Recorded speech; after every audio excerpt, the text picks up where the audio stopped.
Okay, here we are back to Prince Caspian, and today we're at the 5th chapter, Caspian's Adventure in the Mountains. After this, Caspian, so remember, this is the dwarf telling Peter and Edmund and Susan and Lucy about Prince Caspian and where he came from.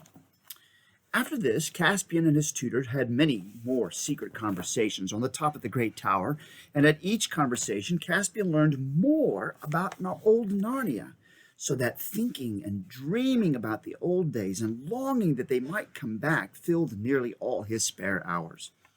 Of course, he had not many hours to spare, for now his education was beginning in earnest. He learned sword fighting and riding and swimming and diving, how to shoot with a bow and play on the recorder and the theorbo, how to hunt the stag and cut him up when he was dead, besides cosmography, rhetoric, heraldry, versification, and of course, history, with a little law, physic, alchemy, and astronomy. Of magic, he learned only the theory, for Dr. Cornelius said the practical art was not a proper study for princes. And I myself, he added, am only a very imperfect magician and can do only the smallest experiments. Of navigation, which is a noble art, a noble and heroical art, said the doctor, he was taught nothing, because King Miraz disapproved of ships and the sea.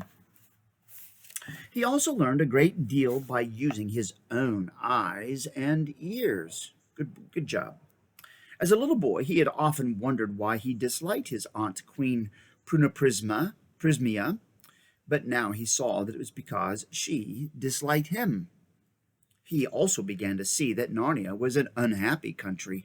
The taxes were high and the laws were stern, and Miraz was a cruel man. After some years, there came a time when the queen seemed to be ill, and there was a great deal of bustle and pother about her in the castle, and doctors came and the courtiers whispered. This was in early summertime, and one night, while all this fuss was going on, Caspian was unexpectedly wakened by Dr. Cornelius after he had been only a few hours in bed. "Are we going to do a little astronomy, doctor?" said Caspian. "Hush," said the doctor. "Trust me, and do exactly as I tell you. Put on all your clothes. You have a long journey before you." Caspian was very surprised, but he had learned to have confidence in his tutor, and he began doing what he was told at once. When he was dressed, the doctor said, "I have a wallet for you." There'd be a parcel to carry food in. "I have a wallet for you. We must go into the next room and fill it with victuals from your highness's supper table." "My gentlemen in waiting will be there," said Caspian. "They are fast asleep and will not wake," said the doctor. "I am a very minor magician, but I can at least contrive a charmed sleep." They went into the antechamber, and there, sure enough, the two gentlemen in waiting were sprawling on chairs and snoring hard. Dr. Cornelius quickly cut up the remains of a cold chicken and some slices of venison and put them, with bread and an apple or so and a little flask of good wine, into the wallet, which he then gave to Caspian. It fitted on by a strap over Caspian's shoulder, like a satchel you would use for taking books to school. "Have you your sword?" asked the doctor. "Yes," said Caspian. "Then put this mantle over all to hide the sword and the wallet. That's right. And now we must go to the great tower and talk."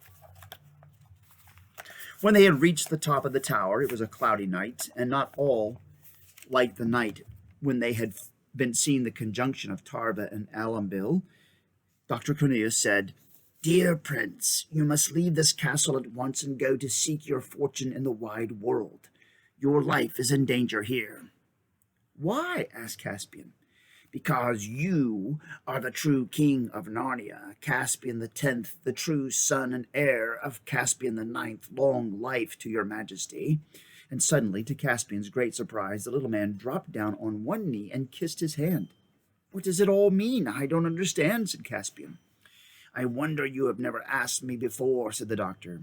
"Why, being the son of King Caspian, you are not King Caspian yourself." Everyone except your majesty knows that Miraz is a usurper. When he first began to rule, he did not even pretend to be the king. He called himself Lord Protector. But then your royal mother died, the good queen and the only Telmarine who was ever kind to me. And then, one by one, all the great lords who had known your father died or disappeared. Not by accident either. Miraz weeded them out. Belisard, Uvilas were shot with arrows on a hunting party. By chance, it was pretended. All the great house of the Passerids he sent to fight giants on the northern frontier till one by one they fell. Arleon and Aramon and a dozen more he executed for treason on a false charge. The 2 brothers of Beaver's Dam he shut up as madmen, and finally he persuaded the 7 noble lords, who alone among all the Telmarines did not fear the sea, to sail away and look for new lands beyond the eastern ocean, and as he intended, they never came back. And when there was no one left who could speak a word for you, then his flatterers, as he had instructed them, begged him to become king, and of course he did. Do you mean he now wants to kill me too? Said Caspian. That is almost certain, said Dr. Cornelius. But why now? Said Caspian. I mean, why didn't he do it long ago, if he wanted to, and what harm have I done to him? He has changed his mind about you because of something that happened only 2 hours ago. So the queen has had a son. I don't see what that's got to do with it, said Caspian. Don't see, exclaimed the doctor. Have all my lessons in history and politics taught you no more than that? Listen. As long as he had no children of his own, he was willing enough that you should be king after he died. He may not have cared much about you, but he would rather you should have the throne than a stranger. Now that he has a son of his own, he will want his own son to be the next king. You are in the way. He'll clear you out of the way. Is he really as bad as that? Said Caspian. Would he really murder me? He murdered your father, said Dr. Cornelius. Caspian felt very queer and said nothing. I can tell you the whole story, said the doctor, but not now. There is no time. You must fly at once. Will you come with me? Said Caspian. I dare not, said the doctor. It would make your danger greater. 2 are more easily tracked than 1. Dear Prince, dear King Caspian, you must be very brave. You must go alone and at once try to get across the southern border to the court of King Nain of Arkenland. He will be good to you. Shall I never see you again? Said Caspian in a quavering voice. I hope so, dear king, said the doctor. What friend have I in the wide world except your majesty? And I have a little magic, but in the meantime, speed is everything. Here are 2 gifts before you go. There is a little purse of gold. Alas, all the treasure in this castle should be your own by rights, but there is something far better. He put in Caspian's hand something which he could hardly see, but which he knew by the feel to be a horn.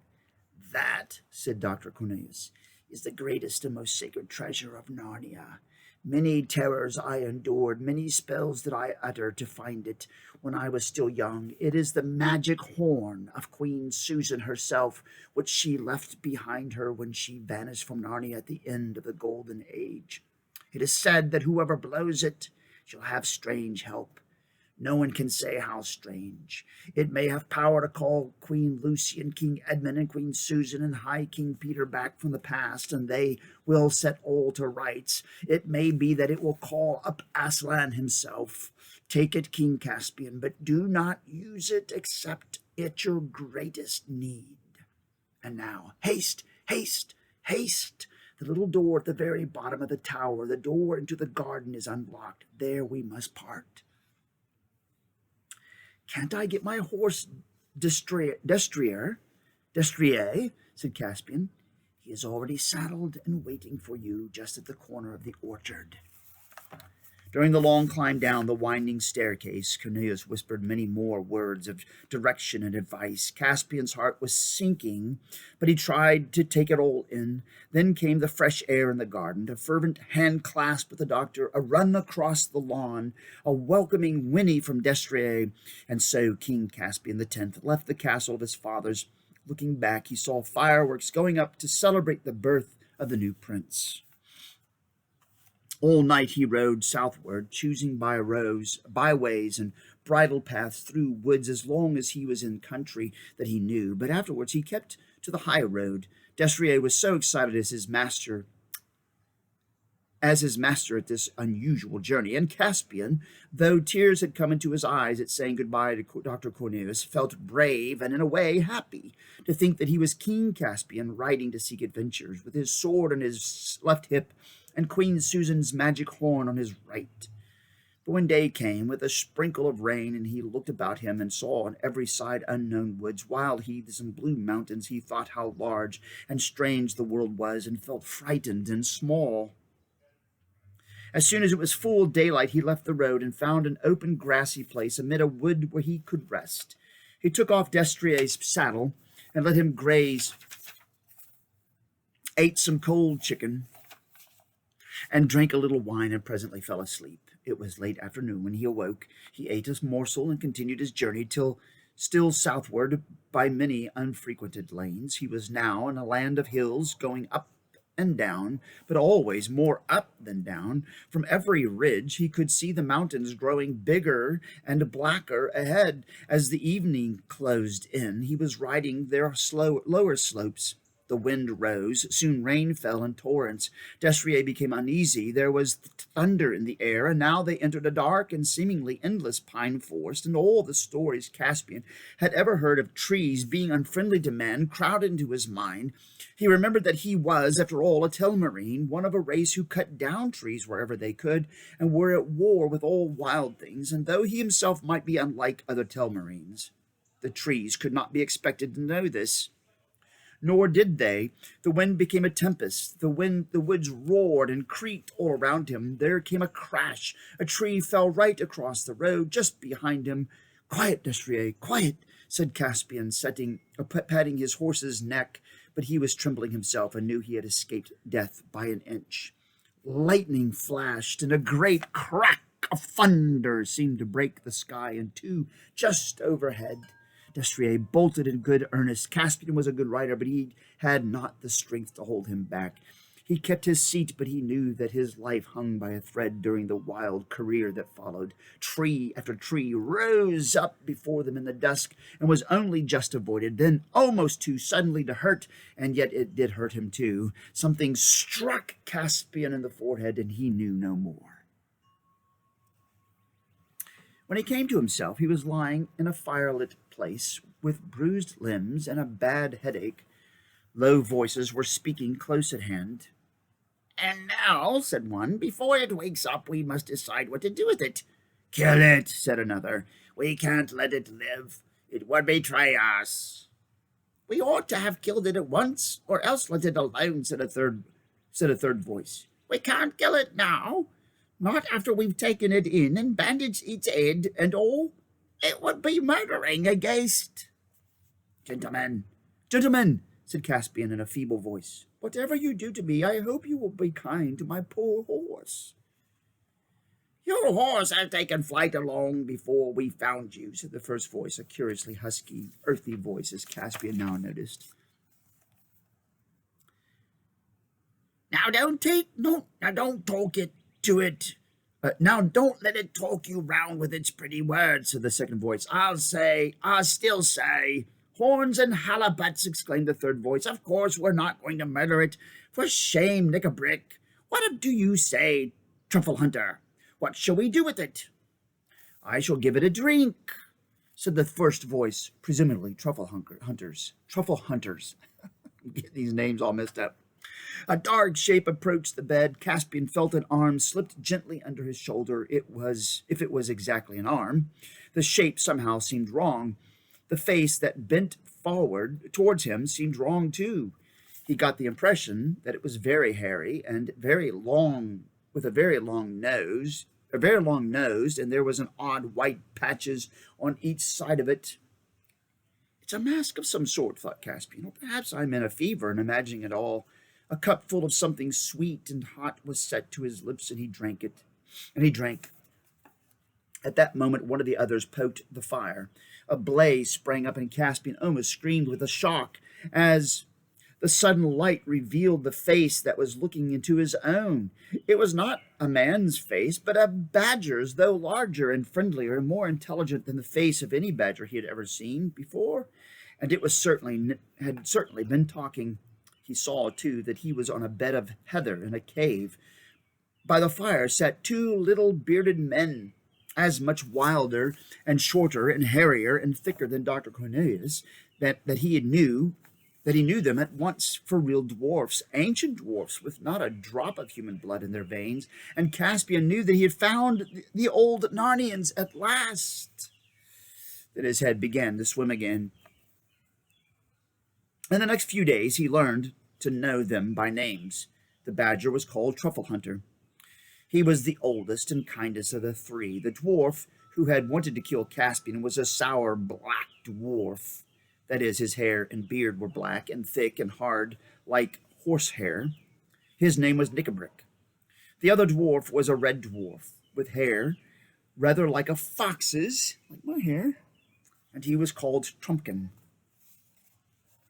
And now, said Nickabrick on this first evening when Caspian was well enough to sit up and talk, we still have to decide what to do with this human. You two think you've done it a great kindness by not letting me kill it, but I suppose the upshot is that we have to keep it a prisoner for life. I'm certainly not going to let it go alive, to go back to its own kind and betray us all. Boobs and bolsters, Nickabrick, said Trumpkin. Why need you talk so unhandsomely? It isn't the creature's fault that it bashed its head against a tree outside our hole, and I don't think it looks like a traitor. I say, said Caspian, you haven't yet found out whether I want to go back. I don't. I want to stay with you, if you'll let me. I've been looking for people like you all my life. That's a likely story, growled Nickabrick. You're a Telmarine and a human, aren't you? Of course you want to go back to your own kind. Well, even if I did, I couldn't, said Caspian. I was flying for my life when I had my accident. The king wants to kill me. If you'd kill me, you'd have done the very thing to please him. Well, now, said Truffle Hunter, you don't say so. Eh, said Trumpkin, what's that? What have you been doing, human, to fall foul of mirrors at your age? He's my uncle, began Caspian, when Nickabrick jumped up and his hand on his dagger. He was ready to kill him. There you are, he cried. There you are, he cried. Not only a Telmarine, but close kin and heir to our greatest enemy. Are you still mad enough to let this creature live? He would have stabbed Caspian then and there if the badger and Trumpkin had not got in the way and forced him back to his seat and held him down. Now, once and for all, Nickabrick, said Trumpkin, will you contain yourself, or must Truffle Hunter and I sit on your head? Nickabrick sulkily promised to behave, and the other two asked Caspian to tell his whole story. When he had done so, there was a moment's silence. This is the queerest thing I ever heard, said Trumpkin. I don't like it, said Nickabrick. I didn't know there were stories about us still told among the humans. The less they know about us, the better. That old nurse now, she'd better have held her tongue, and it's all mixed up with that tutor, a renegade dwarf. I hate him. I hate him worse than humans. You mark my words. No good will come of it. Don't you go talking about things you don't understand, Nickabrick, said Truffle Hunter. You dwarfs are as forgetful and changeable as the humans themselves. I'm a beast, I am, and a badger's what's more. We don't change, we hold on. I say great good will come of it. This is the true king of Narnia. We've got here a true king coming back to true Narnia. And we beasts remember, even if dwarfs forget, that Narnia was never right except when a son of Adam was king. Whistles and whirliwigs, Truffle Hunter, said Trumpkin. You don't mean you want to give the country to humans? I said nothing about that, answered the Badger. It's not men's country, who should know that better than me, but it's a country for a man to be king of. We badgers have long enough memories to know that. Why, bless us all, wasn't the High King Peter a man? Do you believe all those stories? Asked Trumpkin. I tell you, we don't change, we beasts, said Truffle Hunter. We don't forget. I believe in the High King Peter and the rest that reigned at Cair Paravel as firmly as I believe in Aslan himself. As firmly as that? I dare say, said Trumpkin. But who believes in Aslan nowadays? I do, said Caspian. And if I hadn't believed in him before, I would now. Back there among the humans, the people who laughed at Aslan would have laughed at stories about talking beasts and dwarfs. Sometimes I did wonder if there really was such a person as Aslan, but then sometimes I wondered if there were really people like you, yet there you are. That's right, said Truffle Hunter.